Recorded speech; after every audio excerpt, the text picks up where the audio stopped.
Brothers in Tech is a weekly podcast focused on personal and home technology, helping provide you, our fellow brothers and sisters in tech, with some information, assistance, and recommendations.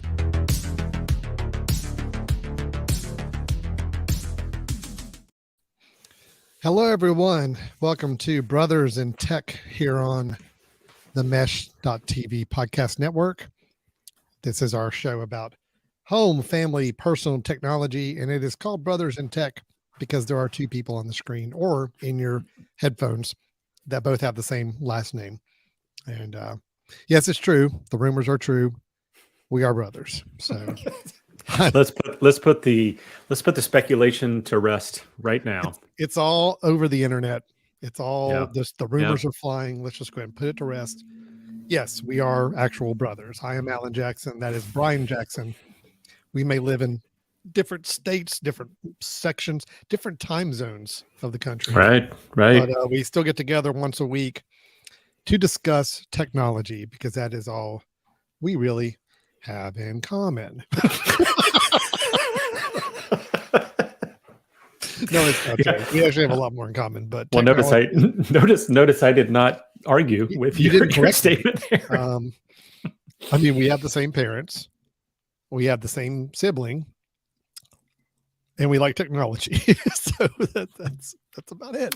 Yeah. Nope. Yep, I got nothing. I got nothing. Okay. I got nothing. That's good. So we get together once a week. We're talking technology, home, personal, family technology. We don't get into the corporate stuff. We don't talk big futuristic ideas. We're talking about nuts and bolts stuff that people can use and are using today. And every time we get together, Brian, we either have like one particular topic we like to chew on, or maybe we're doing some recommendations. Sometimes though, we just, it's a little bit of a grab bag of different news items of interest to us that we've come across in talking about technology. And that is what today is. Actually, it's going to be Alan's bringing up news items and getting Brian's reaction, because Brian, did no prep work for this episode. I'm just going to go on record with that. And then B, even the prep work that I did, you're not able to pull up and see on your end for whatever reason due to some sort of syncing issue. So you didn't share it correctly. Mm-hmm. You really are completely in the dark on this show. And I honestly have no idea what we're going to talk about. This is exciting. I have no idea. And I kind of like it. People think this is, you say grab bag, I say lack of preparation, whatever. I mean, I think it's called, yes, we don't have any idea what to talk about. It's called, we both have day jobs that we tend to, and then we have a very, very limited amount of time to prep for Brothers in Tech. So this is what we do. I do a Google search, what's some cool home technology news? And boom, there we go. Now we're going to talk about them. So, this is really dangerous though, right? If this becomes like our best episode ever, right? Like, you mean if we have like 8 downloads? Like literally, if we double our viewership by going from like 4 to 8, then there's a chance that we will look and say, the whole preparation thing makes zero sense. So this is a good experiment. I wouldn't completely argue with the fact that maybe this is successful. So if I don't have to prep, and if I can do my prep work with a Google search in 5 minutes, I think we may be onto something. Let's see how it goes. Yeah, it's true. Let's see what the reaction is before we start jumping on that bandwagon. So here's what we're going to do, Brian. I've got several topics to bring up. These are all home technology, personal technology related things. First up, I always like to kind of start us off talking about whatever's going on in our own lives when it comes to technology and anything that we want to share. If you recall, this is going to be a harken back to the past 2 episodes. There's been a little bit of an ongoing discussion about me tracking workouts on my Apple Watch. Oh, Just as a reminder to everybody, this is 2 weeks ago. I posed an issue saying, how can I have it to where my watch or my phone is automatically tracking when I start or stop a workout? Because I'm all about closing those rings, baby. And if I don't get my workout tracked, it is not a fair representation of what I actually completed that day. And I always forget to turn on and off the workout itself on my watch, say I'm starting a workout and I'm finishing one. So I was told both by a listener and by you this past week that yes, there are the watch is capable of automatically detecting when you start a workout. Right. I tested this, and you're partially correct. You are correct. I mean, in theory, that is what it's supposed to do. I was started on a walk, and it was like almost 12 minutes in before it popped up. Hey, are you on a walk? And I'm like, yep, I've been on a walk for 12 minutes now, but that's fine. So it did do that. It did track. And you said, and did you click yes? Yeah. Okay. And it backed up and it clocked the whole 12 minutes I'd been on there. So that worked fine. Rowing, it also did that as well. Yeah. It made me nervous. It didn't take 12 minutes though. No, but it did get close to the end of my time on the row. I'm like, okay, it is gonna notice that I'm doing this, right? Wait. I say it didn't take 12 minutes, and you said, oh no, but it was toward the end of your time. How long were you on? How long were you on the row? On just the rowing machine? Minutes? Yeah, I'm doing multiple things here in the course of this time, Brian. But on the rowing machine, I'm on there like 10 or 12 minutes. But it's going pretty hard on the 20 or 12 minutes. Man. I get my 30-minute workouts in the morning. This is my deal. All right. About 5 to 10 minutes of, or about 10 minutes of it is rowing intensive. I thought you were going to say something like, "Listen, I have a 2-minute workout, and it was like a minute and 50 before it noticed." I know it didn't even notice till like almost 10 seconds away from the end of my workout. Okay. No, all right. But I did have the problem where me just doing free weight exercising, it wasn't going to pick that up, so I had to go manually start that. Here's what I kind of am understanding. I think my issue is my Apple Watch's battery is very, very bad right now. So I have a Series 3, which is in terms of age, it's a little out there. Yep. But it's basically where I cannot keep this on all day anymore. I mean, I have to either charge it when I get home from work, and I'm just kind of leaving it charging because I do wear it at night. It is my alarm in the morning. I am tracking my sleep during the night. So I have to kind of stage my charging a couple different times during the evening, throughout the day. And I think that has a little bit to do with it because I'm running really low on battery by the time I'm in the morning and doing my workout. It's in the red zone. It is telling me, hey, it's close. So I think that's part of my issue is I think my watch is it's old and the battery is really bad shape. Not holding up really good at all. So this leads me to what I'm going to bring up. Have you ever tried to replace the battery on an Apple Watch or even an iPhone or iPad or any other device? Nope. Okay. Now I have seen the battery on an Apple Watch, but not purposely. Right. Same here. I accidentally popped off the screen of my watch and I've seen it, but I have never tried to do anything with it. That happened with my wife's. So I saw the same innards that you did. Yep. Okay. So here's the thing. I have had a battery replaced on my iPhone a couple of times over the different iPhones I've had, because it gets to the point where the phone is not able to stay at a good battery level throughout the entire day. I'm like, okay, I've got, the battery life has dropped significantly. It's 8:00 at night and it's about ready to shut off. And I'm like, no, I need it to keep going. That's normally my sign that the battery is bad, especially if it gives a warning sign saying your battery has been severely degraded.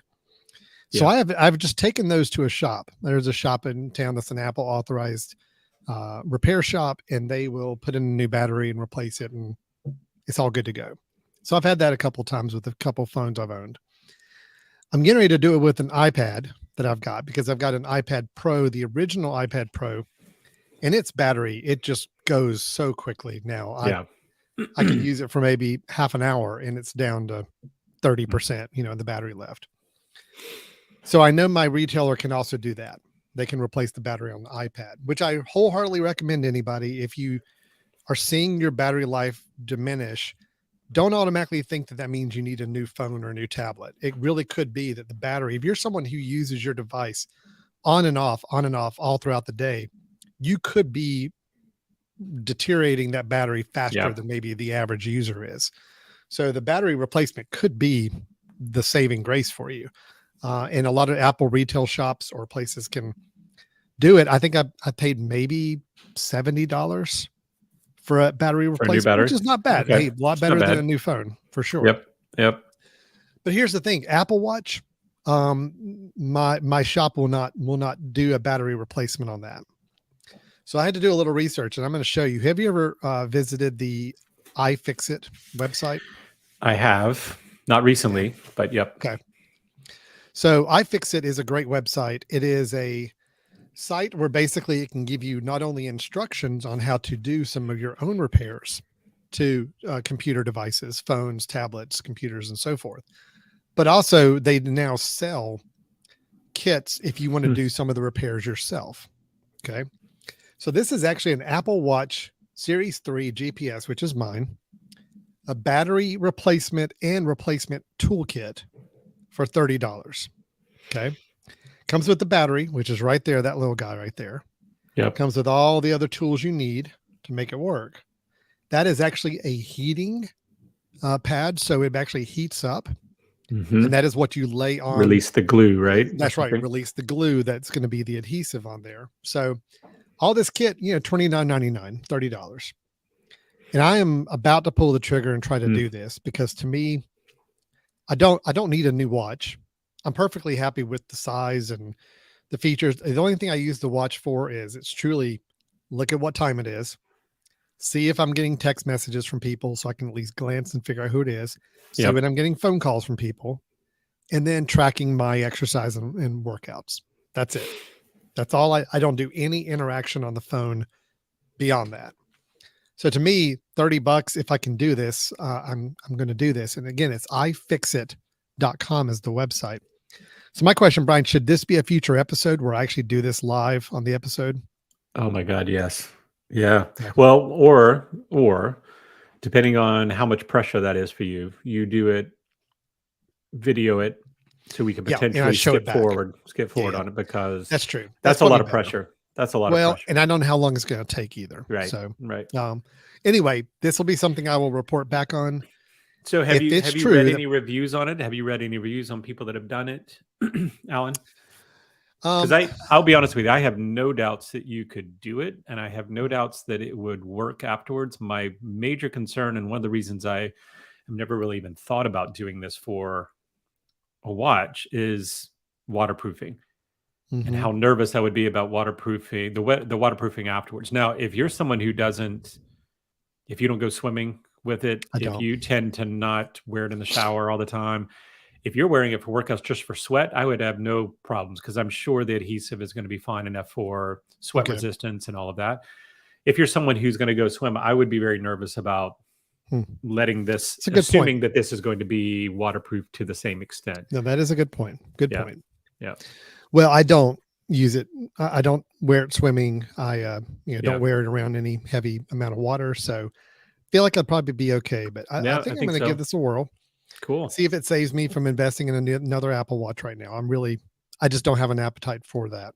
Yep. I don't feel like I need it. So do you know, Alan, has the battery capacity changed over the last several series? Like the battery that you get for a Series 3, Series 4. I mean, I know that their efficiency and all of that is supposed to improve so that you can potentially make it now through almost 2 days or a day and a half at least. But I'm just wondering where I also get a little nervous is how much of your battery loss is based on the updates of software that are kind of pulling from that Series 3, and how much of it is based on the battery loss itself.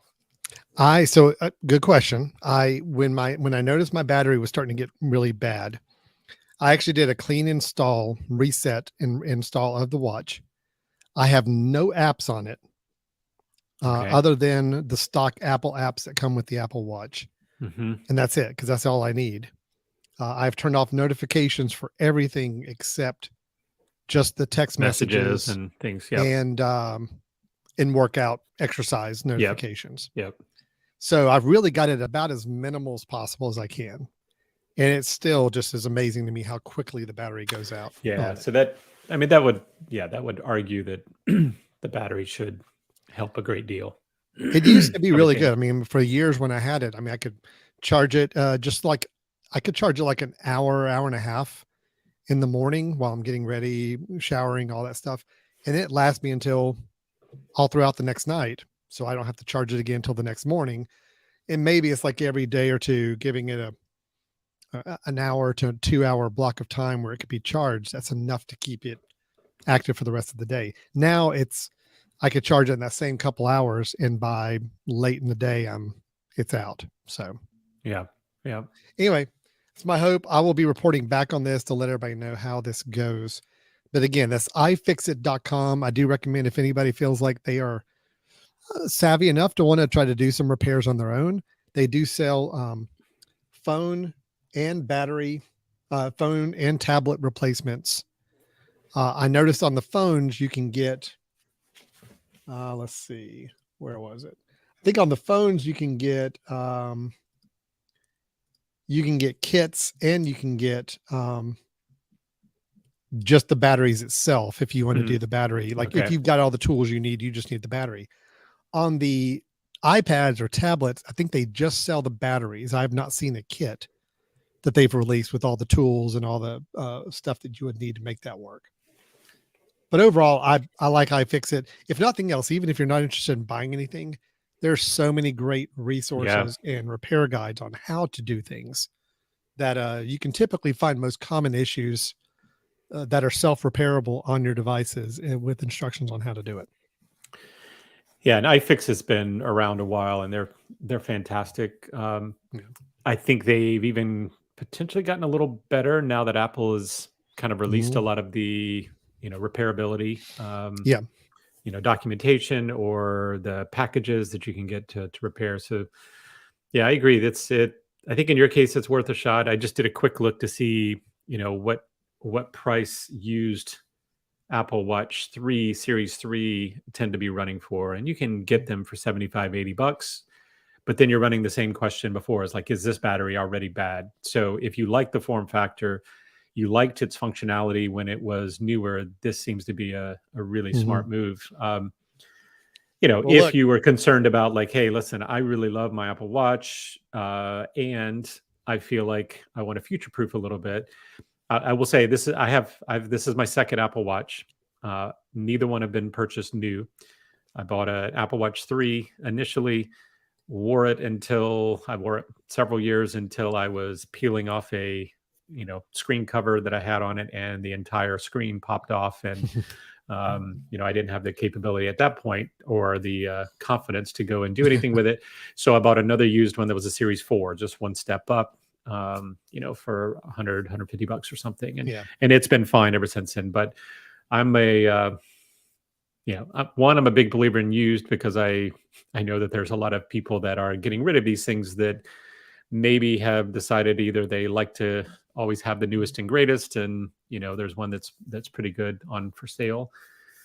But if you can replace it back to its original glory with $30, that seems like a pretty cool strategy. And again, given that you don't swim with it, given that you don't necessarily need it to be watertight, then I think that makes a lot of sense. Yeah, I'm excited. And plus, I just want you to try it to see, so I can see how it goes. So. Well, I think there's a little bit of morbid curiosity about it too.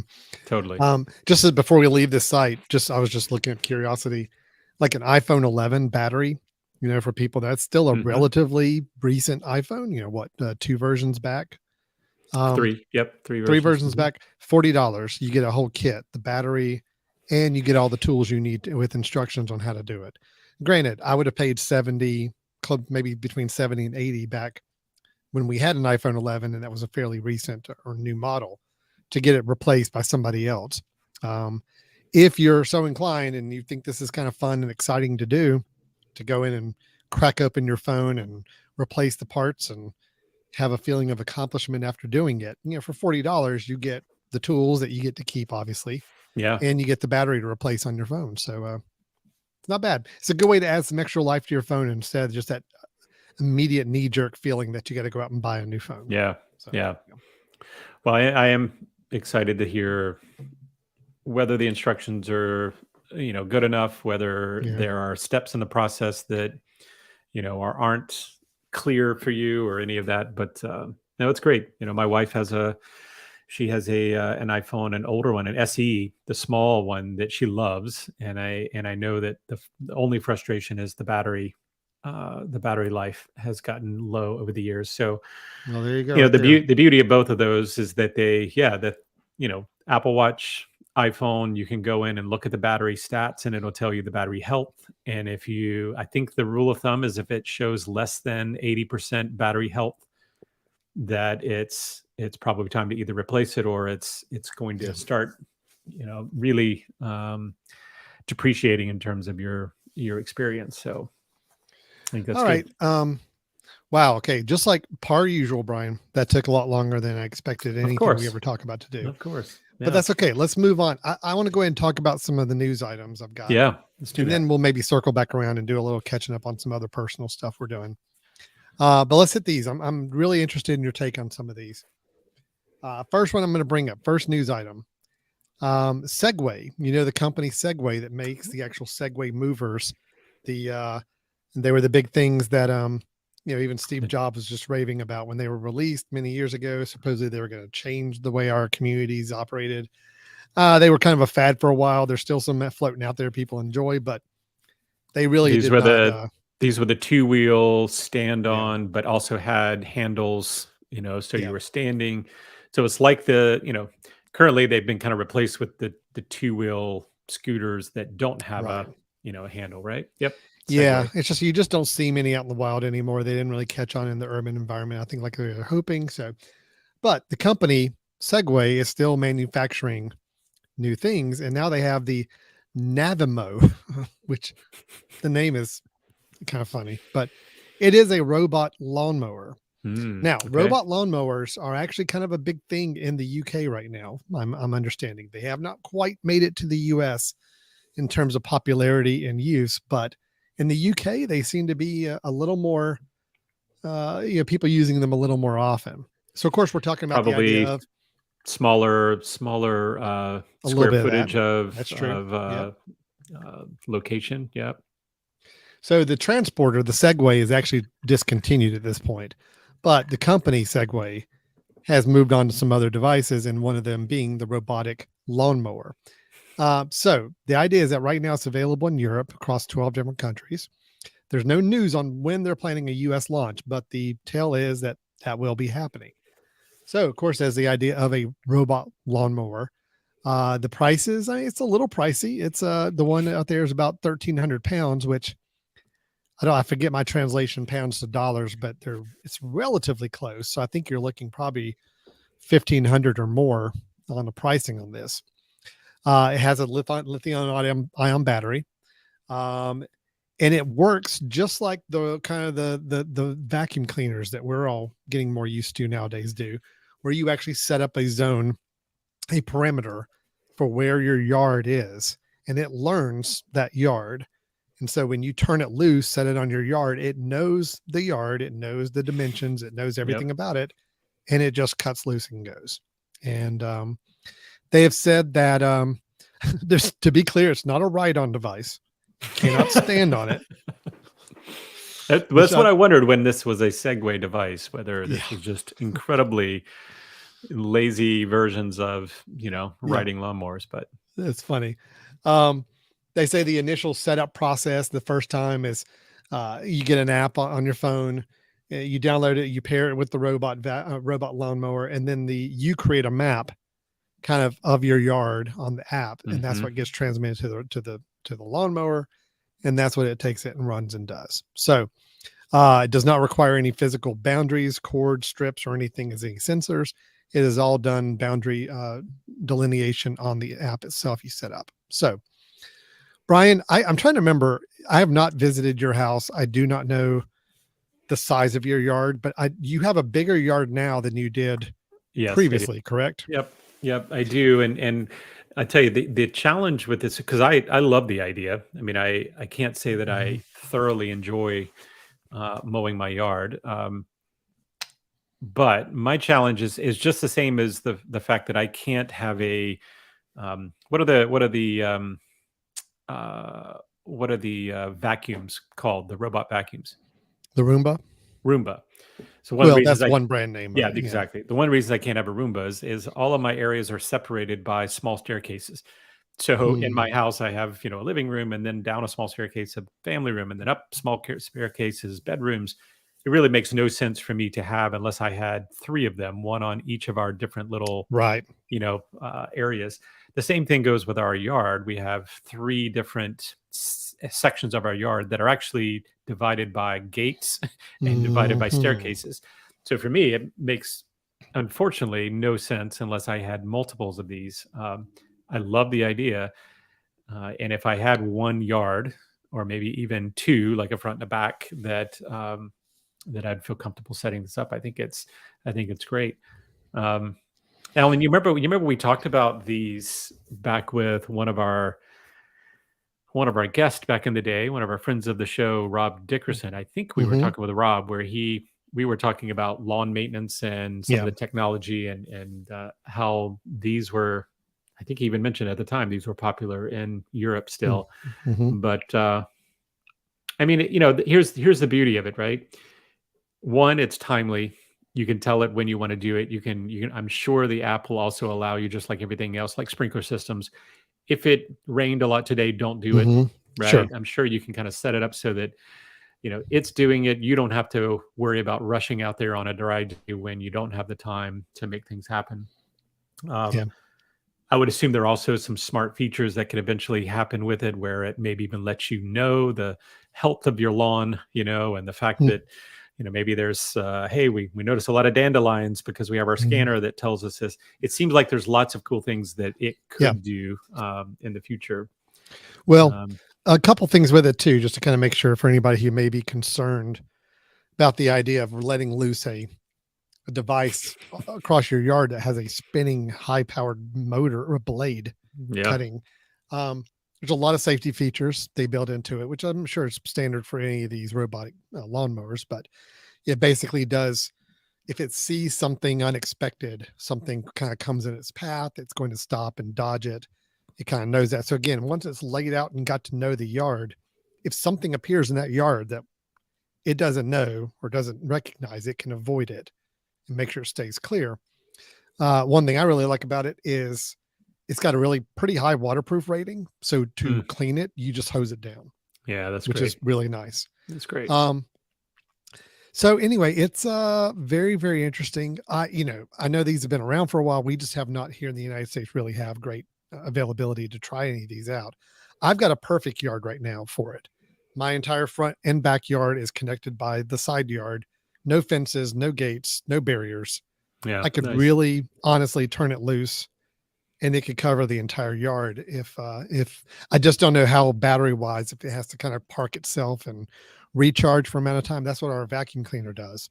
If the vacuum's running low, it's like it's going to go back to the dock. It's going to go and recharge itself, and once it's got enough charge to finish the house, then it takes off and goes and does its Yeah. thing. So if it's the same thing with the lawnmower and it knows how to empty out any grass clippings, if it is collecting those, I don't know if it's just shooting them back out. That's what I'm not sure about either. It seems like there would be, if you scroll down, I think it said something about accessory, and I don't know what accessory it was talking about. The 200 and something dollar. What is that? Um, Oh, that's the Vision Sense sensor. If you needed if you have a more complicated garden layout or you have poor satellite reception, then ah, the sensors are there to absolutely make sure it stays within the boundaries of your yard. If you got don't it. have the best, Yeah. a very simple layout. So And just for the listener, the £1,300 is about $1,500. So they are close, 1,400. but 15, Oh, that's 15. exactly what I said. I said $1,500. Yeah, nice. There you go. It's not bad. So whoopity doo. Okay. Well, so my concerns are twofold. One, obviously, the safety piece is there, and I would want to make sure, just like self-driving cars, that what are the algorithms that it actually recognizes something different? Yeah. For example, is it going to stop when a neighbor's dog poops in your yard? Is it going to stop and not go over that, or is it going to assume that's just natural and kind of carry on Yeah. and let's True. get rid of it? Is it if you have a lot of kids and toys everywhere, you obviously you want it to be able to go around, but is there a certain point where it's like, I can't do anything, right? Because there's way too much out here. Does it notify you that it couldn't do anything? So therefore, that, there are areas that I need to go and move that soccer ball Clear so off. that Yeah. next time it could go. And I also just a little worried about um, the safety of the device itself. So I'm assuming this parks into some charger that Yeah. it goes and parks just like a Roomba is going to do. But this is now outside, and obviously it's accessible by other people coming into your yard and just Yeah. grabbing your lawnmower. It's like, hey, by the way, I see it moving around. I'm going to go grab it. So it does say it has a where is it? Security anti-theft alarm Okay. that you can set remotely as well. Nice. So in other words, if you get detected that the lawnmower has left your premise, you can actually trigger an alarm on it remotely. Oh, that's nice. Yeah. Yep. So look, I'm I think very it's great. intrigued. Yeah. It's pricey, but I have to really think about time, cost, benefit. If this can truly mow my entire yard and do it on a regular basis, and that's time I can get back in my life. It's worth it. It might be worth the investment, but I do have to hear that it performs really well, and there's not a lot of gotchas like you were bringing up. Yeah, that could be detrimental to it. I don't want something that's going to take me more time to manage and deal with than it's worth. The first version of the Roomba vacuum cleaner many years ago that's the way it was. It was almost more trouble to manage it, from emptying it out when it got full, from what happens when it hits things it didn't expect. I mean, it was just so much I had to tweak and manage with it when it was vacuuming. It wasn't worth it after a while. The newest ones, the one we've got right now, I haven't had to touch at all in like 9 months or so at least. So it is self-running. It empties itself. It charges itself. It's on it. That's what I need from a lawnmower. I need that same kind of reliability. And now, but I'm excited. What's the price? What's the price progression on the Roomba from the first time you bought it to the second time you bought it? I don't remember. Well, the one we have now is not actually a Roomba brand. Okay. It is another. I don't remember the name of the brand. It is a brand I knew nothing about, but got good reviews online. And the one we got with the it empties itself into a giant charging bin. Yep. It recharges itself, and I want to say it was around $350. Okay.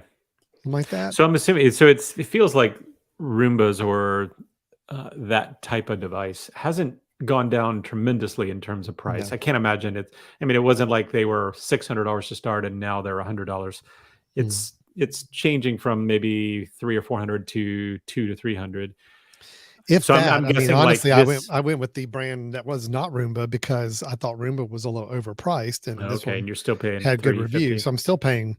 But granted, I got a little more of a deluxe model with the self-emptying, and it also does wet kind floor. Of on that extra dirty level of a person, so you needed the. Yeah, I needed. I called them. I said, "Look, what's the one that's going to pick up the most dirt? I've got the most dirt for it to pick up." Right. And this one also I need ultra sucking is what I need. I really need ultra suck. Well, and this one also has the water feature where it can clean hard floors. Oh, like the mopping sort of. Yeah, mopping. That's it. Mm-hmm. So anyway, mine's probably not the best one to gauge against just other robot vacuums, but yeah. Well, I'm just wondering, when is this going? 1,500. 2 years from now, are there enough competitors to where this thing is $500? I mean, $500 seems like a pretty good move, right? I mean, if you're going to go buy a lawnmower right now, even if it's a push lawnmower, right, you're going to pay $300, $400, $500 to be able to have something that has some, has self-propelling and all that. So I think if it gets down to the hundreds, where you're in the $500-$600 for something like this, then I think it's going to really be appealing. I agree. Above that, it really needs to be the perfect setup for you. You need to make sure that you're not still having to go out and do one of your sections of your yard.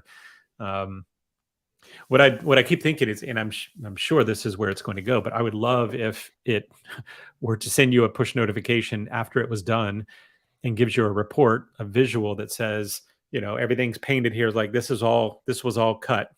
and here's 2 spots that we did not cut because there's something there. It'd be just super nice for have kind of like, here's a report of what we did today. Or we stopped midway because battery seemed low. Please come check this the next time you get a chance. And yeah, we skipped over dog poop over in this corner of the yard. You might want to get on that, right? Whatever. So in other words, like, in other words, you want it to be not like my kids, which were, they got finished mowing the yard and they're just like, oh yeah, it's all done. And I walk outside just and 3 I stripes, see all the spots and, everything missing. So I need a little more reliability than that. So accountability, right? You need accountability in your lawn mowing. So yeah, exactly.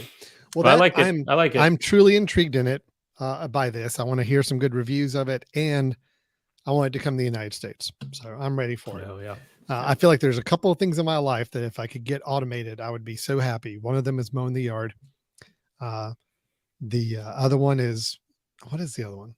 I think the other one is like shaving, even like cleaning up stuff. If there was a way to have it to where your hair could stop growing at a certain length on your face and it never grows beyond that, I'd be totally happy. But you know what you need, Alan? You need lawnmower might be the thing. So it sounds like you need a Groomba. A Groomba. I don't know. I just made that up. something that is already contoured to your face, and you just like place it on your face, and it knows exactly what distance to do on all your facial hair and all that. And this, like, you just place it on there, let it do its thing, and then you pull it off and perfectly manicured. Yeah. I think we've got something. I was thinking more like a little less low tech, but it kind of think a little thing that actually crawls along your face. Oh yeah, I was thinking like a Matchbox car. Like there's a little Matchbox car you set here, and it kind of just goes slowly like a lawnmower. Trims up, turns around, sends me notification afterwards. It's like, by the way, here's all the things I did on your face just now. Here's all the things I found on your face that I'm concerned about. What? I gotta imagine that would feel pretty good too. Yeah. Well, again, you put it on your back, and you get a little back trim, but you also get a little bit of a massage. I'm thinking there's a lot of things you can do with this. That the Groomba. See, I need to patent it right now. The Groomba. Write that down, please, all you listeners, everybody watching, all of you watching live. Calm down, Brian. Brian has patented this idea. Do not take it and run with it. So dibs. I claim dibs. Okay, Brian, let's move on to something else. I realize the robot lawnmower might not be for everybody, but I feel like most people, probably even listening to this show or watching, are subscribers to at least one home entertainment streaming service. And Netflix has always kind of been the granddaddy one of it. I mean, it's the one that kind of really got things started. Netflix started as the DVD subscription service, and then they evolved into an online version, and it just kind of took off from there. And now there are many imitators of Netflix. But Netflix, you and I have talked about it. We haven't been as enthusiastic about some of their offerings in a while, but I still have it. I still watch things. There's actually a show that just came on a little while ago that I'm like, well, I'm glad I've got Netflix because I wanted to see that. But Netflix has announced, I do have to put in here, there has been some bit of retraction on this, but this is still going to happen. I guarantee it, where they're cracking down now on password sharing. Okay. So Netflix was one of those services that was kind of like, if you share your account password with somebody, we're not really making a big deal about it, because their calculations were the more people they've got watching, it's okay. Even if they're not, every single person is paying a subscription fee, they're still getting eyeballs, which means they can garner more projects and garner more films to come to it and so forth. So they still kind of won, even if not everybody was paying their fair share. So they never really got that serious about sharing passwords. What we're talking about is you own a Netflix subscription, you've got a login and password, you give it to a family member who lives in a different household and say, hey, you can just use this. Netflix allows you to have, I think, up to 5 profiles on your account. Yeah. So, somebody else living in another state could log in, but they could choose a different profile and they would still see different movies that they've saved and they have on their list and so forth. So it's great. But Netflix is now planning on rolling out password sharing rules. And the biggest thing about these rules is that it's going to really keep it, at least the intention right now is that it's going to be keeping it all geographic based. on where your Yep. home Yep. is. Meaning they're not going to crack down on people who are using it within the same household. But if your password, your login and password is being used across different households geographically, that's where it's going to have some restrictions and conflicts on that. So I assume it's going to use IP addresses and it's going to use location capabilities just to be able to see whether or not you're coming from the same place, right? Yep. Basically, once a month, you're going to have to verify your home location. So the idea with this, actually, YouTube TV is a service I know that kind of does this right now. Yep. You can tell YouTube TV you're traveling and you can still use it while you're traveling.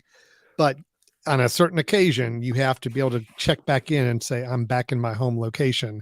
So it knows you just haven't given it to somebody else in a whole different state and they're using it permanently. Yep. Yep. What it means is it has to say, okay, you're checking in at home, whatever home network you're in, it can see geographically where you are. As long as that is the home that your account's set up on, you're good. It's going to do that check once a month. If it checks and your account is being used somewhere outside of your home, and it checks, I don't know if it's going to give you a warning or what, but it's basically going to start to block at some point you being able to use that password in that other location. Yeah. Well, there on the the screen, it says devices outside the home would be blocked and users would be encouraged to create an account of their own at a discounted rate. So basically, which is kind of nice, right? They say, we know you're sharing. By the way, here's a chance to create your own, and we'll give you an entry level, chance to get your own, right? So they are saying, they are being very clear. They're saying a Netflix account is for people who live together in a single household. That's it. So any family members, I have 3 boys, 2 of them do not live here. 2 of them live in other places. They would not be able to use my Netflix account anymore with this rule. So, yeah.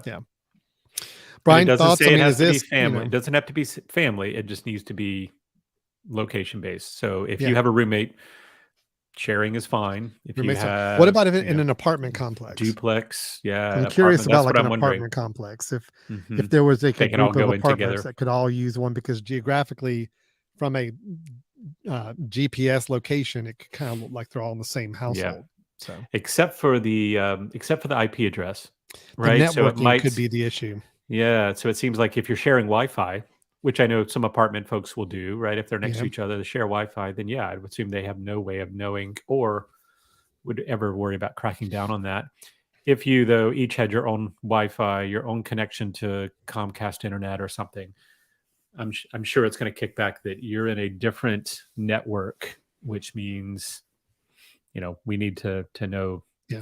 We need to know that you're in the same household. Well, as this article from the Seattle Times indicates and makes a good point, it's saying that, hey, if you're a college student or a frequent traveler, that's a challenge. If you're someone who lives in multiple, you got 2 houses, you live in the beach and you come up to the mountains, whatever, that basically is going to require you, and you're a Netflix user, you're going to have 2 accounts at least.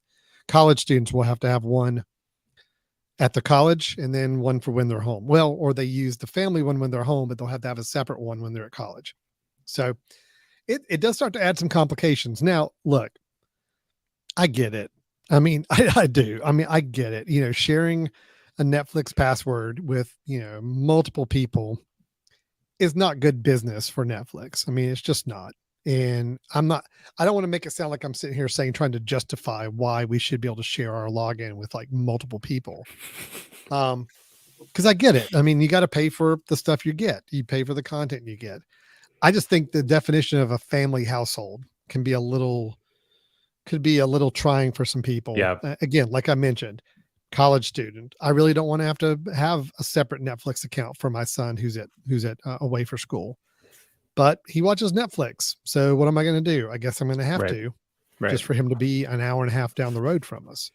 So yeah, it's a little bothersome, but I wish it was a different way for them to verify family members beyond just physical geography. Well, or, I mean, I know you're justifying their approach to this, but I would also maybe take the counter argument that says, I've always thought that if the companies are going, so this is a service, this is an access service, right? You're paying for access to a service. And if they're telling you, you know what, we don't mind 3 different people, you know, pulling from our service at the same time. To me, if I'm paying a certain amount of money per month to get the possibility of 3 different people using it at once, I should be able to choose who those 3 people are, right? The family thing to me, you know, is I don't know how it cost Netflix anymore if my family member is in the next house and has their own internet compared to me, and we're both accessing, because if they happen to live over here, we would still be accessing the same content, the same downloads, the same streaming, right? All of that. I mean, so Alan, it's like you know, an analogy would be, we have in my neighborhood, we have a neighborhood pool, right, where you get access to the pool, and so when you pay for access to it, let's say I get a yearly access, it says, hey, you know what, we're going to give you 4 fobs to get in to Mhm. here. Obviously, because we want, you know, you have multiple people in your household that are going to use it. Well, if I'm a house of 2, but I'm paying the same price for someone who gets 4 fobs versus 2 fobs, that to me is wrong, right? It's like, if you're going to give me 4 fobs, then don't worry about if it's friends or something that are going to use this, because you're saying you are willing to have 4 of these things come in at once. It's almost like, you Mhm. know, how much access do you have? So I think that's one way to approach is forget about the family idea. Some of these services ought to just say, we give you 3 concurrent streams. So you have 3 logins. You use them however you want, right? And maybe the price is higher in that, but maybe they can just justify it by saying you're paying for 3. But if you want to pay for 1 concurrent stream, right? You get 1 access, means you can only have it streaming once at a time. Then here you go. Here's a cheaper cost. I Yeah. wonder if that would be a better model, less hassle of them having to crack down on people, to be Mhm. look like Big Brother, tracking people and all of that. Because to me, it's an Mhm. issue of like, how many people are accessing your service at once. And so, you know, if I pay for Netflix that has, so I have 2 people in my household, and if I say I want 2 concurrent streams because my wife and I may watch 2 different things, and I want that to be able to happen. The problem people might say is, well, you have 2 people in 2 streams. Can you give your login to someone and tell them whenever I'm not using it, you can use it, and Yeah, then all of a sudden things go it's on? true. But maybe it's about, forget about households and think more about login and location of that login. So if I Yeah, say my buddy right. Alan, See, that was you what and I was gonna I, say. Yeah, yeah, you and I share an account because we get 2 consecutive or concurrent logins, but you always have to be in your area. I have to always be in my yeah. area, and we can't just pass it along to whoever when we're not using it. So I think that's, you know, that to I me think there are makes a some lot other more sense. solutions. Well, and again, I'm not in the Netflix business model. I don't know Yeah. what research and data they have to pull from to see what would be the best option. I just know that to go from for so many years, they've been kind of the ones singing the praises of it's okay to share your passwords. I mean, here's a Didn't they actually tweet put, from oh yeah, that's yeah, right. back in I remember seeing that. 2017. Love is sharing a password. I mean, it's just they're kind of encouraging it, and now to come up and say, well, okay, now we're going to change it, Right. and unfortunately, changing it in a way I think that's going to be detrimental to families in many situations. Which again, if you want to keep it within a quote family, whether it's traditional family or something you call a family, a network of people, it starts to really have some issues with the way they're rolling it out. So, I mean, I guess, you know, not to get too much, not to go any further, too much further with it, but oh, I we don't guess want to part, spend even more time talking no, about this second I think story. I'm you're, only 2 stories in, Brian. well, I Okay, told go you ahead. when No, go ahead. you, Go ahead. I when want you to hear it. text me today and you said I've got like 3 stories, I was like, oh, good. Well, we've got 2 hours 2 hours. talking about this. Great. Right. But I guess part of it Right. is too, like, they're assuming if you have access to Netflix in your house, that TV is now broadcasting to lots of people. You can invite family people over, right? It's like showing a movie that you don't own, that sort of thing. So I could see how there is some concern that if you let it go to 4 different households, that then multiplies by 4 people each household, and so therefore you're Mhm. actually 16 people that are accessing that service instead of 4. And so I get it, but um, it just seems like they're going to look really bad with this, at least initially. And for those of us like you and I, Alan, who I think have been on the edge. I mean, again, Netflix is the first one that I will get rid of if Mhm. I tell myself I'm going to get rid of something. Um, it may push me over there. Now, I don't share passwords, so maybe it's not necessarily affecting me, but it's more just feels like I just need a reason to cancel, and maybe this is may it. Be it. So yeah. Well, let it be said. This was posted on some of the other countries' websites, the Netflix site for other countries, saying that this is their new policy. It was removed on February 1st, which about was the time they got a whole lot of backlash from people who were reading about this. There you go. Now, their finance VP and everybody else has gone on record saying in earnings calls, they're going to be taking efforts to make sure people are paying for their subscription, and which means they are cracking down on this kind of thing. Every intention, everybody believes that come March, this will be something that rolls out in the United States and will be active. But as of right now, February 8th, they've kind of retracted a little bit from it. I think they just did that to try to manage some blowback before they roll that out. A little. Yeah. But they are trying to grow their subscriber base. They have been floundering a bit with subscriber growth in recent quarters. So this is one way they're going to try to tackle it, I think. And we will see. I will say, last little plug on Netflix, even though I'm with you, Netflix is the first service I would cancel if I had to cancel one. However, if you have not seen All Quiet on the Western Front, the new version of that on Netflix, it is a Netflix exclusive movie. That is that is an impressive movie. That's very, very good. So cool. It's worth getting Netflix for. It's worth getting Netflix for 1 month, and then if you want to cancel it after that, go for it. Cool. Okay, Brian. Geez. Okay, let me just do one more more story. The fourth story I had was really nothing. It really was nothing. Let's just do the third one. Okay. Okay. Sounds good. Samsung. You're familiar with Samsung? I am. SmartThings is their home networking platform. Okay, they call it SmartThings. The only experience I have with SmartThings is we bought a Samsung oven about last year, and it does have SmartThings capable. So it means it is their home networking protocol. And if you install the SmartThings app on my iPhone, yes, I can turn on and off the oven remotely. I can do timers, and I can have it notify me and ping me whenever something is done, a timer's done or something's finished cooking. So I get it. It's their own little protocol for it. But they announced at CES, the Consumer Electronics Show for 2023, that they're kind of introducing a smart home hub for SmartThings.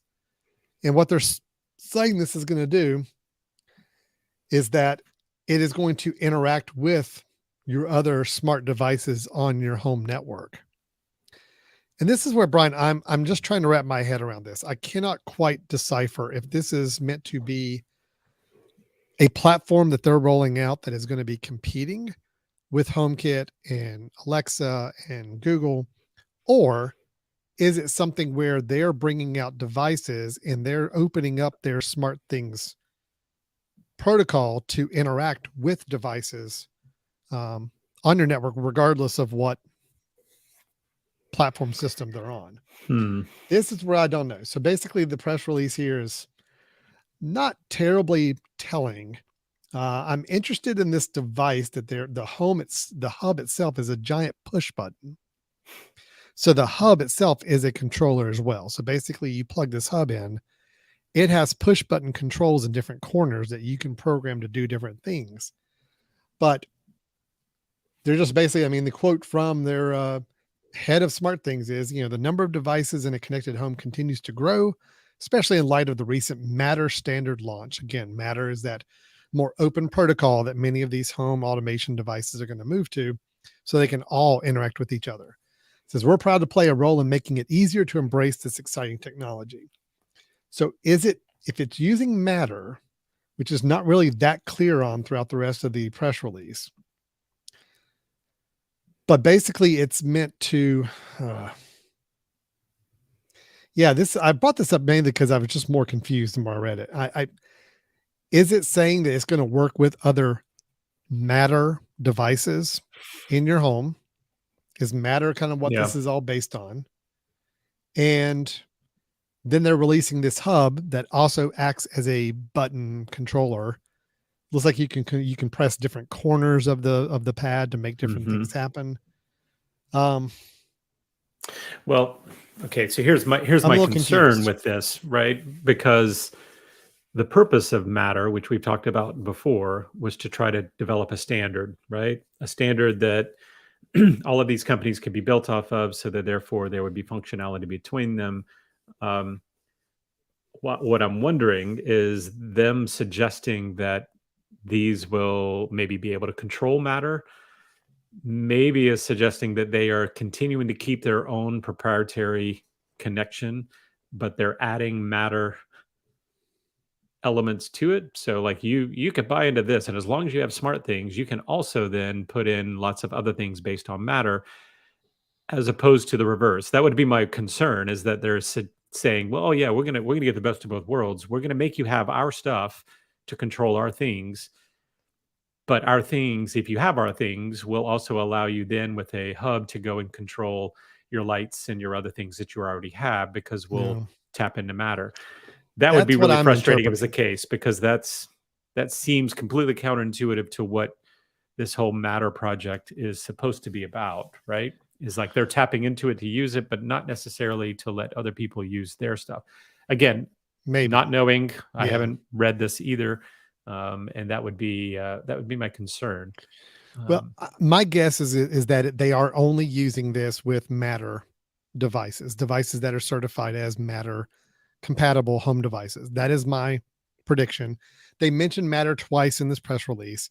They say the Smart Thing Station offers quick setup and compatibility with a range of smart home products, including Matter devices. yeah. So my thinking Okay. is they release some of their appliances with Smart Things technology in it. You can control that from this hub. Other devices on your network that are Matter compatible, they can also allow you to control from the hub. Okay. Yep. That is what I'm taking away from it. So in other words, I it hope. basically becomes any other smart home platform at that point. Um, Well, and maybe that's the case, right? Maybe that's what a lot of companies are going to have to do. I mean, let's think about. So I have things for Wise throughout my house, and we've already talked about it. It doesn't work with HomeKit, mhm. right? So would it make sense for Wise to then put out a hub that allows you to control all the things that Wise already has, but also has Matter to it? So it becomes kind of a go between, right? So the idea, it's almost like what Alan, what's the software? Is it Homebridge? Yeah, It's Homebridge. kind of Mhm. like Homebridge saying, "Hey, listen, we don't want you to have to get rid of everything you have through us, but we also want you to be able to use these new things." Because if you think about it, if Matter comes out and all these things that only have Matter capabilities are the new things, most of us get really nervous, because I think I'm going to have to get rid of everything I have in my house, start with Matter now, and therefore build on so that I get, the use of all it in the future. But if this is saying you already have smart things items and they are not Matter compatible, we are putting out a hub that becomes your Matter go between, that says as long as you have the hub, it can control your other things and it can control the smart things you already have. So those smart Mhm. things don't have to be Matter compatible. This is the go between that is Matter, Yeah. sending a different signal. It's like Yeah. having an RF controller of your TV, and also Wi-Fi. It's saying Wi-Fi is going to be the control, but then we'll also send the RF to the old Yeah. device, right? I'm hoping that's what it's doing. Well, That would be great. here's That'd be great. I actually these little Oh, you tiny actually read it? numbers Did you actually that read it now? these little Okay. numbers that are pop up throughout an article actually correspond with notes at the bottom, which I didn't know if You- anybody knew that or not. Um, and you're so going to read them? the item here says users may also choose the option to efficiently onboard devices with a simple scan of a QR code with a smartphone camera. Down below at the 3, it says only for Matter devices with a QR code. Okay. So in other words, yes, I think we're right in the way we're describing it now. Okay. This will work with all of your quote smart things devices if you own any in your home. My oven, smart things device. If I got this hub, I could control the oven from this hub like easily. However, if I have Matter equipped home devices anywhere in my home, I can set them up through this using the code that you have to scan on the device itself. And then I can control it through the same platform. Yep. So I could choose to be a SmartThings user instead of a HomeKit user or instead of a Alexa user if I'm using all devices that are Matter compatible or native to SmartThings. Okay. And this is what I hope most companies are going to do. Yeah.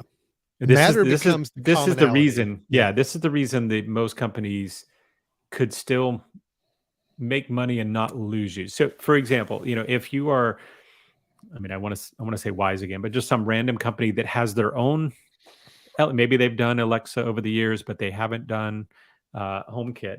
I think the concern with a lot of those companies, and why a lot of them maybe push back on Matter originally, was like, wait a minute, if you start putting out new stuff that's only going to work, we're going to lose the people that we have locked into our system, because they're going to say, well, if I'm going to buy new stuff, I'll go and buy Apple stuff, or I'll go buy, whoever, Google stuff, because there's more things.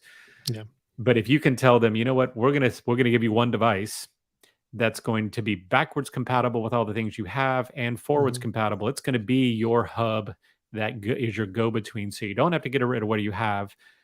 Now, that stuff won't work with, HomeKit won't necessarily be able to pop and work those directly without the hub. It's not like you're updating those things, but you're getting a go-between, right? So if Wise puts out a hub that says the hub is Matter compatible, and it's going to also be backwards compatible with all our old stuff. Now we're talking, right? Well, Now we're I mean, talking. I'll pay that's the I'll pay way. $50 more for that. Yeah. On HomeKit, I mean, an Apple TV or a HomePod are HomeKit hubs. Even an Right. iPad is. So my understanding and belief would be is that any legacy HomeKit devices that are connected to HomeKit, I will still be able to control and use no matter what. But when Matter is upgraded to these devices, which the new version of the home architecture is supposed to be released any day. They actually released it for a short period of time on HomeKit like months ago, and they immediately pulled it like within hours or a day. So it's supposed to be where it upgrades your home technology to be Matter compatible. When that happens, then I should be able to control Matter devices, Right. regardless of their HomeKit status, with my current HomeKit environment. So it's the same idea. Devices that were HomeKit compatible are still compatible with HomeKit. It's just now I've opened the doors to all this Matter compatible devices. Yep. So SmartThings is, if they're doing just the same thing, they're saying, yep, it's our SmartThings, everything SmartThings we control, but we're also going to control Matter stuff because it's out there and you can add it. Okay. Yeah, but the big difference is with the Apple TV, just to make sure people are clear, just because your Apple TV gets an update to where it is Matter compatible doesn't now mean it's compatible with old Alexa stuff that was not Matter compatible, right? Yeah, it's not going to become backwards compatible. It's going to No. open up your compability. It's not going to be And backwards that's compatible with other platforms. It's going to be, right. it's still backwards compatible with your own platform, Yep. HomeKit, for example, but it will not go into Google Home devices that are not Matter compatible from the past. You won't be able to touch those or work with those. That's where I'm hoping that Amazon and Google and Nest and Wise and all these companies that have their own setup and want to go with Matter in the future, I'm hoping they do exactly what I'm thinking Samsung is doing right here, which is we'll give you a go between, so you don't have to get rid of all your old devices. And some of them I think are probably not going to do it. I mean, I guess I would ask the question: would a company like Wise want to do a $30 or $50 hub that would control all your old devices, or would they just prefer for you to know that everything you buy going forward? So they want you to buy a more up to date camera, an up to date whatever. Like, does it make sense for them to keep legacy items in place? I could see how Samsung would, because they're like, we're not going to make you go buy another stove, right? Well, We're not going to make you buy another fridge, right? And people don't go out and buy a new stove every 18 months like they do other devices. So yeah. Right. Right. So I think this is going to be a question of whether people are going to choose the route of our new stuff is so much better, go buy our new stuff and replace everything, or we'll give you a go between because we want to keep you in our ecosystem and still try to keep you buying our new stuff in the future. So that'll be an interesting development. I that's going to go. agree. Absolutely. So, Brian, I'm ditching our fourth news item just because there's nothing to it. We can talk about it at a later date when more information comes out. The last thing I was going to mention before I want to, I just want to mention this really quickly. I'm sorry. We're going to be very quick on this. I promise. Yeah. So they released an update to HomePod and HomePod Mini and HomePod Classic Maxi, or whatever that whatever, big one large. is. Yeah. Yeah, the big one. A new version of the HomePod software that did something kind of interesting. I mean, first off, they released a new HomePod. Yeah. The larger one. They brought that back from the dead, didn't they? Very weird because they had kind of discontinued it before. The price is a little lower than it was originally when they released it.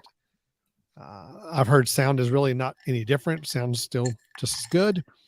So we'll see if maybe people are ripe to buy it now. But something was kind of interesting with it is they actually turned on a capability, which I would not have expected on the HomePod minis and now these new HomePod, the large version. They have a temperature and humidity sensor inside the HomePods. Mm-hmm. So what that means now is that if you have your HomePod mini or a new HomePod large size in your home app, if you've got it, if you're using HomeKit and you're viewing your HomePod there, you now have a temperature wherever that HomePod mini is located. So currently I've got 2 of them in my house. So I can now pull up temperature from the kitchen where we have one, and then another room in the house where I have the other one, and see those temperatures and see humidity in those areas. Well, that's very cool. Yeah. Yeah.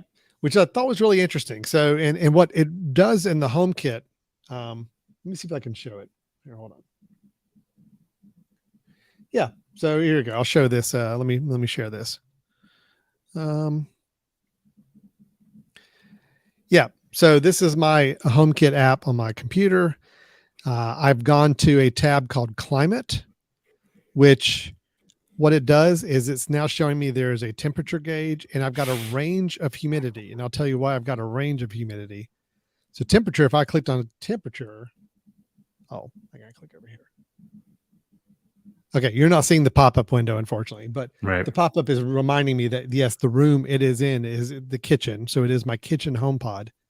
And it is my temperature sensor, and it's showing me what it is. Now, humidity, you see, has a range 39 to 42%.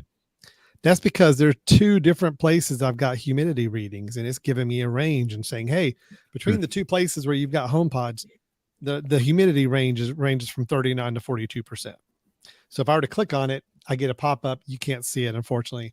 And it's showing me in the kitchen, humidity sensor is 42%, basement's 39%. And that's because the HomePods are picking those up.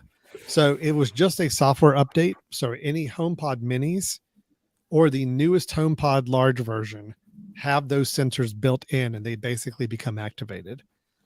So I think it's pretty nice. I mean, it's just another source of data from these devices. So just a little why do you FYI think they had them? Why do you think they had them in to begin with? Was it toward this goal, or do you think it was to monitor the health of where you put these things? For someone that puts it in a bad place, it's like, hey, by the way, this isn't going to perform very well. Yeah, it's possible. I just assumed just because they're so small, I figure people might put them in random places, and it needs to notify like this is not a good place for this. I don't know. I hadn't thought about that. That's a good idea. I just kind of assume that it's one of those things where when you engineer these things, you say, okay, what else can go in here? What else size and sensors could be useful in the future? We may not be ready software wise or anything like that to promote it. And maybe it's something we turn on as a sales boost in the future to kind of say, hey, by the way, if you buy a HomeKit Pod Mini, you can now do this. And they just have to flip a switch to activate those. But regardless, I love that it's there now. Do you have a smart thermostat? No.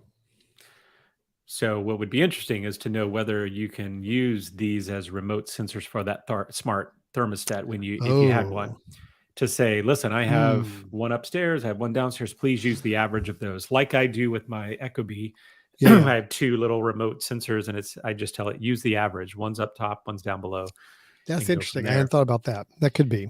And if you can't do it automatically, I am sure that you could do it with kind of if then that, or automation Yeah. that says, look at that. And if that's below this, change our thermostat to this, I right? would definitely think the automation architecture, shortcut Yeah. architecture in iOS would allow you to do that. Create a shortcut to look up, especially from an Apple branded device, its temperature and humidity sensor, Yep. and Yep. use that as a trigger for something else. So interesting. Hmm. Brian, that is all the general news items I've got. I wanted to do one last thing before we break though.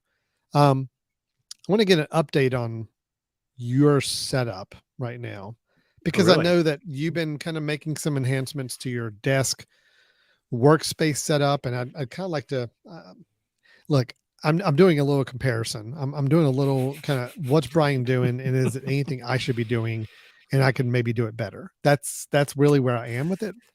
Or Okay. maybe I'm just going to walk away being very jealous. I don't know, but I'm kind of curious. I know we talked a few weeks ago. You were working on some updates. I've only done one update to my space, and that is a new microphone boom arm that I think I talked about in a previous episode, but really happy with it. But that's all I've got to share. So what do you have going on right now? Anything you want to share with us and Let show me me? share, Alan. Okay. Let me figure out how I can share easily here without driving you nuts. Yeah, so Too late. I will say my desk is coming along quite well. I'm pretty happy with it. It's not perfect. There's a number of things that I kind of am well, not regretting, but I would do a little differently if money was not an issue. So I'm going to show you. Let me share with Mm-hmm. you. I'll step back here. Here's my desk. Okay. Mm-hmm. Okay. All right. So let's walk through here really quickly some of the things. Yeah. You'll see a new mic arm. Okay, which has it's an Elgato mic arm that Yep. I have put back on the back of my desk. Yep. Hopefully you can hear me now that I'm further away from the mic. Yeah, we can hear you fine. Mm-hmm. Okay. Wireless keyboard. Sure. Okay. Ended up doing the wireless to try to get some wires out of the way. I already had a touchpad, which I will tell people, if you're interested in doing standing desk options, that is to me a must, because usually standing desk options means you have a lot less desk space to work with for a mouse, or at Mm-hmm. least I Mm-hmm. was. So touchpad was helpful because then I don't need additional floor space to work with. Mm-hmm. Sure. You can see my monitor, which we have gone over before. That is the ultra wide monitor, the 35-inch, which has been great. By the way, that's just a light back in the back that I have turned towards. I've realized Mm-hmm. that turning the light toward the wall provides a better diffusion rather than putting it directly in my face. Probably my favorite part of all this, though, I'm going to reach down and see if I can do this one-handed. Oh, look So at here is my standing version of the desk. I do have a little platform that kind of sits up about here that I pull from under my desk, put my keyboard and my mouse on, to allow me to stand and work. Now, Brian, so So that monitor arm that yeah, you're using, that was not something that came as part of the ultra wide monitor. That was something no, special you got as a hydraulic looking lift correct, thing, right? Okay. correct. Yeah, and you can see it's from the company Vivo. Yeah, Oh yeah, yeah. Vivo. Vivo. Yep. Yep. Mm-hmm. So I bought a fairly hefty stand. This is a stand that's probably is a lot more in terms of weight capacity than I need. I believe my monitor is about 15 pounds, and I think this is rated for maybe even 30 pounds or something. But I got nervous about being on the border and making sure that I had enough. So, but this has been really nice. You know, you can tighten it up and tell it. It's got the ability to, if I wanted to, I could tilt. You know, certain ways I could go vertical with it. I think if I wanted to, I can certainly tilt forward and back. So yeah, this has been really nice. Nice. Whoop, we lost your audio, by the way. Yeah, Brian is now silent, which everybody, let's enjoy this for a little while. Just kind of enjoy the moment. Enjoy the silence of Brian not talking. Are you back, Brian? He is not back. No. Huh. So this is what it would be like if it was just me talking on the show. And I hear everybody at home. I hear you. I see the comments pouring in. Everybody's loving this. Can you hear me now? Oh, there we go. Yeah, he's back. So did you understand everything I just said for the last 30 seconds? Yeah, no, we got you up to the point where you brought when you brought the monitor back down. I think I must have hit something with the mic, and I changed back to my AirPods here. So by the way, that it's going to be a little different. But what I did want to say is that the only of all of this, and Alan, I'm a big fan of used equipment. Yes. Because I think there's a lot of it out there. The only thing that you see here that was new was the monitor arm. Everything the monitor arm is the only thing new. Yeah. Microphone arm you got used. Microphone the monitor arm came with the microphone. Yep. Monitor itself you got used. Yep. The keyboard and so this has been really good. I'm pretty You're happy with your setup, right? I'm pretty happy with it. Cool. I would say you're back. Okay. I would say the only thing I'm not completely thrilled with is I think we talked about it before. This monitor, which I love the image. I love kind of the size of it. What I'm not happy about is that I was excited that potentially it had the ability of doing split screen with another device, and I can't get that to work very effectively yet. But I'm hoping that's a software thing. That's a Mac OS system issue between the manufacturer and. I think so. Yeah, I hope so. Yeah, and I just don't know how high it is on their priority list to fix it. Yeah, But regardless, I do have another device over here, another machine that I have connected, and I can just switch the input to go from one to the other. But yeah, in terms of the setup, I'm pretty happy. I think it's worthy. I did want to get the monitor or the microphone arm that you had. I mean, I really love that. The low profile against the wall. This one is not as low profile. I have to kind of tuck it away a little differently. The problem was that I didn't have the space cleared out between the arm and where it was going to go. Right. I wasn't clear. I had a lamp here. I had all these things, and I just didn't feel like I was going to be able to do that. So, but for the most part, pretty happy with it. I think it's going to work pretty well. I don't know of anything else that I need right now. So yeah, so far so good. It's good. Yeah. I am jealous of the monitor. I'm jealous of the monitor arm. Those are both very nice. So I'm going to consider, I am looking at what I do monitor wise eventually. I've got, still my one external monitor, and I use my laptop monitor as my kind of main driver. I'm just so used to it. I've got plenty of space for a second monitor or going with a much wider single ultra wide kind of in the middle. So I have to kind of look at that. I don't have the depth or room for any kind of moving the height of the monitor here at my house. I'm very limited by this desk I'm built into. But in my office setup, I am planning on moving to a standing desk some point soon, and want to make sure I've got kind of a good system for doing that. So I like your setup. It's great. Very nice. Very clean. Very nice. Thank you. Yeah. You can hear me? We can hear you, unfortunately. Good. Yeah, it's a challenge. I'm getting all sorts of different cues here. So just goes to show you, when you're on a podcast, don't move around your monitor and all your peripherals while you're doing it. So probably a good rule of thumb, but we're all about breaking rules here on Brothers in Tech. Just like our rule of we try to go under an hour, and we never do that. We break that every single week. And yeah, today's episode was just a kind of a grab bag of a lot of stuff, news items, catching up on some personal projects. We will be coming back soon next week with either another topic of interest, or maybe I don't know where we are in doing some more recommendations or some other things. We kind of pepper recommendations in every week anyway, but we'll have something good to talk about here in the coming weeks for sure. But this is Brothers in Tech. This is us talking home, personal, family technology, things you can use every day. We like talking about it, and we hope you got something out of it as well. Brian, if anybody wants to chime in, give their own feedback, maybe shed some light on a couple of these news stories we were talking about, their own takes on it, we'd love to hear them. How can they get a hold of us? Yeah, so send us an email at info@themesh.tv.